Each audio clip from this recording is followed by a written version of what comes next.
Hello and welcome to my easy to understand guide to the Vogue June 2021 cover featuring Malala. And it's particularly relevant for you if you are studying the Eduqas GCSE Media Studies specification, as it's currently one of the set texts. The masthead of the magazine is very large and bold, and it makes the branding feel very important. It's a serif font which feels quite kind of classy and luxurious. The lettering, the type font is very slim and tall, which adds to this feeling of it being quite chic. And the word Vogue itself kind of means fashionable, so adds to the theme of fashion for the magazine. The colour palette for the magazine is predominantly grey, white, black and red, and these colours are considered quite mature and sophisticated, and again quite often associated with the fashion industry. It's interesting to look at the cultural contexts here as well. Red within Muslim culture is often seen as a colour of celebration, so perhaps reflecting this idea that this magazine feels like quite an uplifting celebration of life. Vogue magazine conventionally features actresses, singers and models on their front cover, so having a kind of young Muslim girl who is none of these is quite unconventional.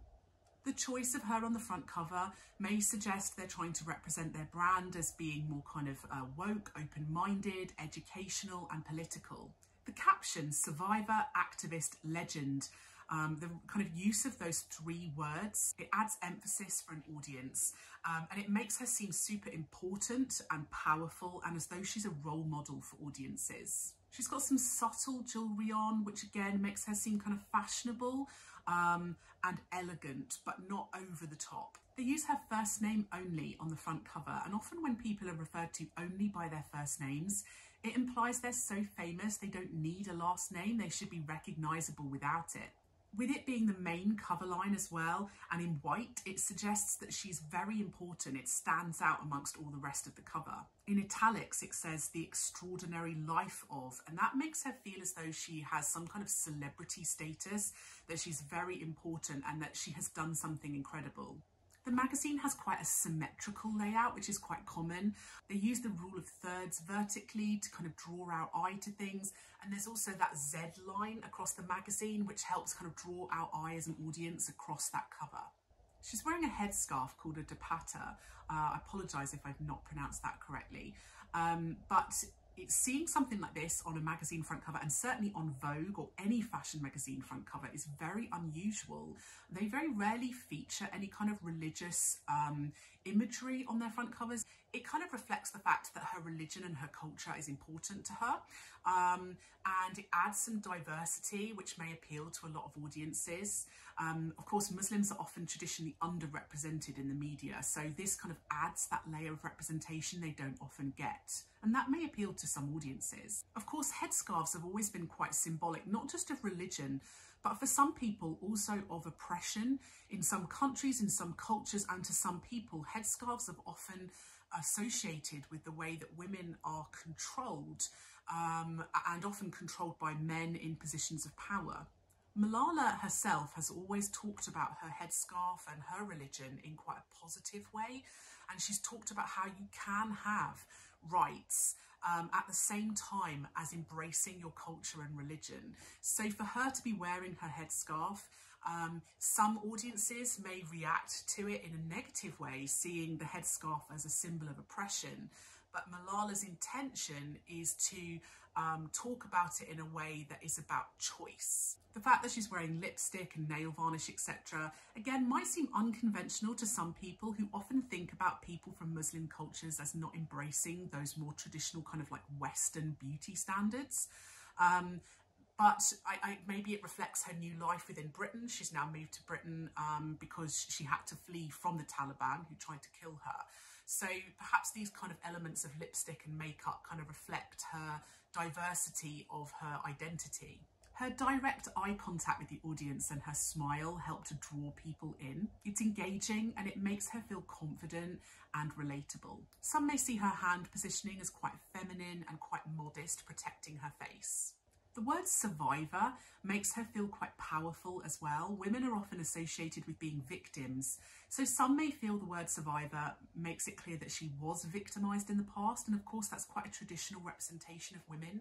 but the fact that she survived adds that layer of power to her. She was only 23 at the time of this magazine cover, and of course young people are often represented quite negatively in the media, whereas this is quite a positive representation of young people being hardworking and achieving success, and so quite a positive representation of youth. The rest of the cover lines are much more conventional for a fashion magazine, so mentioning things like fashion, romance and celebrities.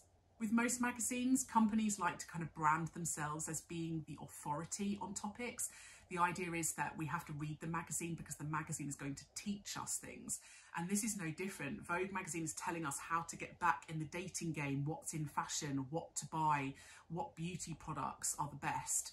And so it kind of represents Vogue as being a bit of a Bible or almost like a textbook that is going to teach us the way to do things.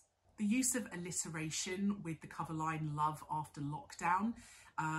Again, that the alliteration helps to engage audiences. It also emphasises the story. The cover line about fighting talk is obviously referencing boxing. This is quite unconventional, particularly for a women's magazine, so perhaps trying to challenge some gender norms here.